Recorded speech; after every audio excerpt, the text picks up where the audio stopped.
আপনারা সবাই তো জানেন। তো এডওয়ার্ড কলেজে কি আপনারা আইছিলেন? যারা যারা আইছিলেন তারা তো দেখিয়েছেন, আর যারা দেখেন নাই তার জন্য আমরা তো চলেই আইছি ভিডিও নিয়ে।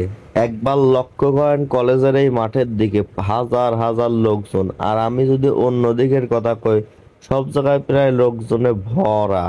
সচরাচর কোনো কনসার্ট ছাড়া এডওয়ার্ড কলেজে এত লোকজন দেখা যায় না। আর ভাই কি কব, এই ক্যাম্পাসে পয়লা বৈশাখ উপলক্ষে পাঞ্জাবি পরা ভাইয়া রয়েছে, শাড়ি পরা আপুরের সংখ্যা অনেক বেশি ছিল। পুরা এডওয়ার্ড কলেজ ঘুরিয়ে ঘুরিয়ে দেখতেছি, আমরা পুরা এডওয়ার্ড কলেজের ঘুরিয়ে ঘুরিয়ে দেখতেছি খালি মেয়েরা খালি মেয়েরা। মানে কি কব আপনারে, এমনও দেখলাম আমরা, কইলাম না আর অত কথা, খালি আপনারা একটু লক্ষ্য করেন আমার ভিডিও কেন, পুরা ভিডিওটা দেখাই দেন। চিপা চাপা অলি গলি কোনো দিক বাদ নাই, সব দিক খালি সেরি মানুষ। আর কি কব, এক কেন সাল হিসাবে 3-4টি করে সেরি লিখে হতেছে সব সাল ফল। যাই হোক, আমরা এখন এইসব টপিক বাদ দেই, আপনারা খালি ভিউ দেন আর সেরি দেন। এই সরি, এডওয়ার্ড কলেজ দেখেন।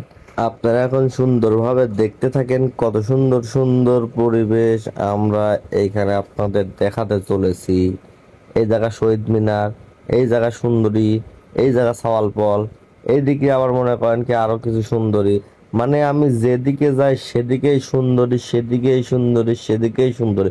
কি করব কন। যাই হোক, এই সাইডে আবার দেন কয়েকখান বুরকা পরে বসে রয়েছে, এরাই ভদ্র, কিন্তু হেনে কে। যাই হোক, আইস ভালো কথা। এইদিকে আবার সুন্দর দেন, লোকজন ভরা, কত লোকজন, কত লোক। মানে কনসার্টের মধ্যে এত লোক আমরা দেখতাম, কনসার্ট তো বহুত দিন হয় না। তো এবার আবার ভাবছিলাম কনসার্ট হবে, কিন্তু কনসার্ট হয় নাই, কিন্তু লোকজন আটাবের পারে নাই, প্রচুর লোকজন। এইদিকে আবার এক মহিলা ক্যামেরা দিয়ে ভাব লিতে লিতে হেঁটে আসতেছিল, দেহে তো আমার সেই রাগ হয়ে গেল। তো ক্যামেরাটা অন্যদিকে ঘুরা নিলাম। তো যাই হোক, এইদিকে আবার কিছু লোকজন দেখছি ঘোড়ার গাড়ি দুটি ঘুরতেছে আর ছবি উঠতেছে, ভিডিও ভিডিও করতেছে। তো ক্রেজি ভাই ব্রাদার, আজকের ভিডিওটা এই পর্যন্তই শেষ। এইবার কয় যান আমার ভিডিও আপনাদের কেমন লাগে।